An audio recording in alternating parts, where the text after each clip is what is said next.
Okay, guys, so the equipment list is quite a list. So we're gonna start off with the board you have. This board, okay? Now, this is only one type of graphical board. You could have another one, but very similar in style. For example, this. Yours will be different. It might slide up and down. It might be the green and gray board, or you might have another board. But these functions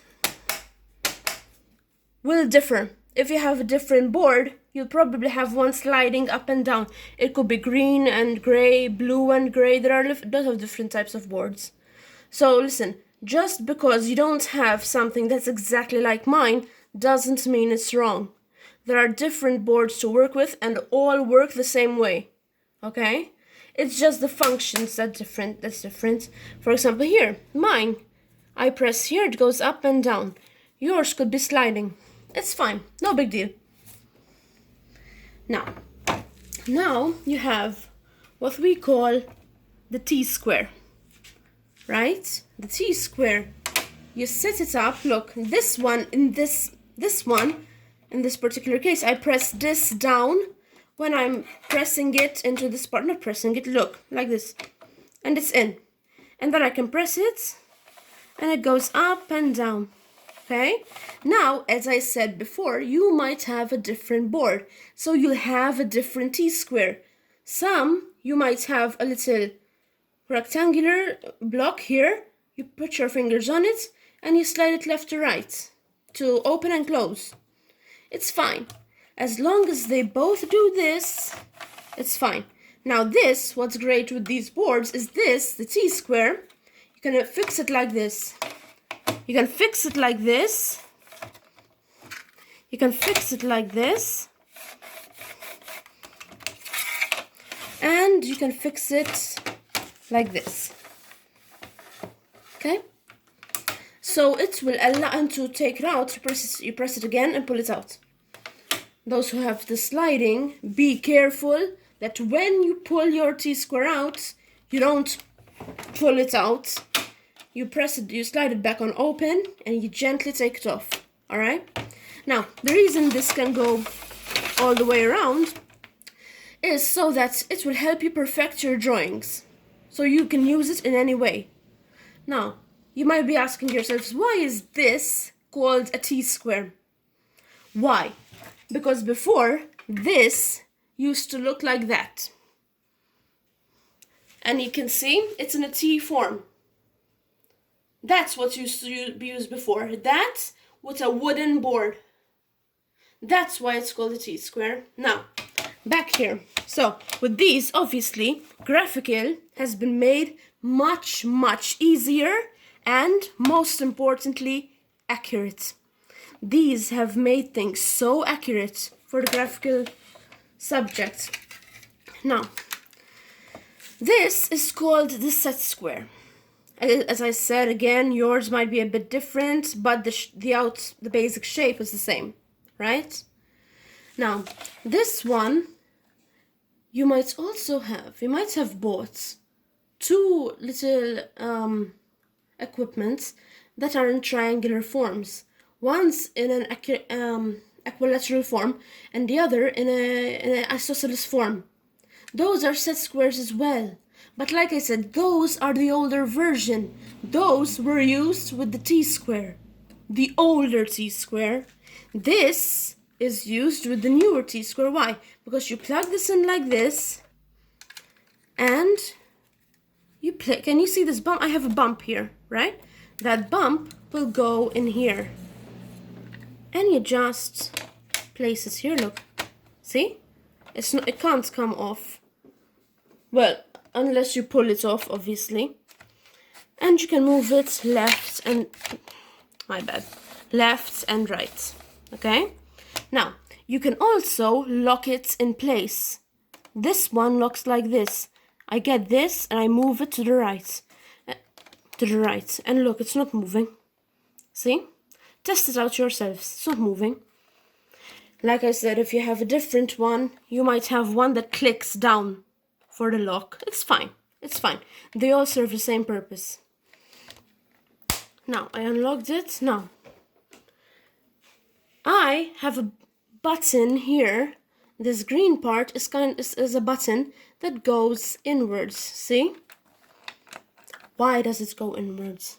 Because it allows me to set my set square at different angles.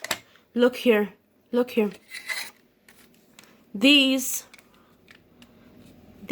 are different angles. This is a 0 degrees, 15, 30, 45, 60, 75, and 90. But they also go the other way around. Look, for example, on 60 there's 30. Over here there's 60 on 30. Right? So that when we need to draw different angles on our paper,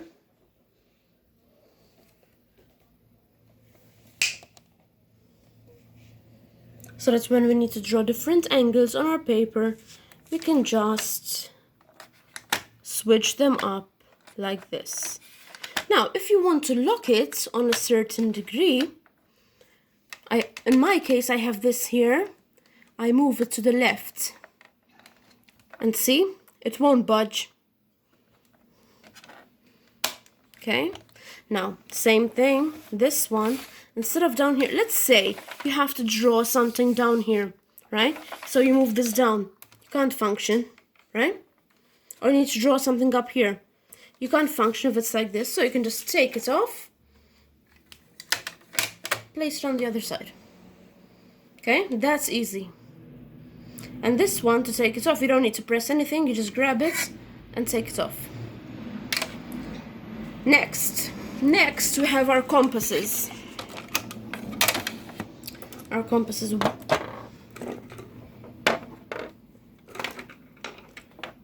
Now, I'm showing you 3. You only need 1. Why am I showing you 3? Because these are all different from each other, yeah? But they all work the same way. So you can buy any type of them. But you only need 1. Let me make that absolutely clear. Need 1. And be careful that these are not too loose. You need to tighten everything up. Because if they're not tightened, when you're drawing, the pencil part is gonna go all over the place. Okay? So any one of these types is fine.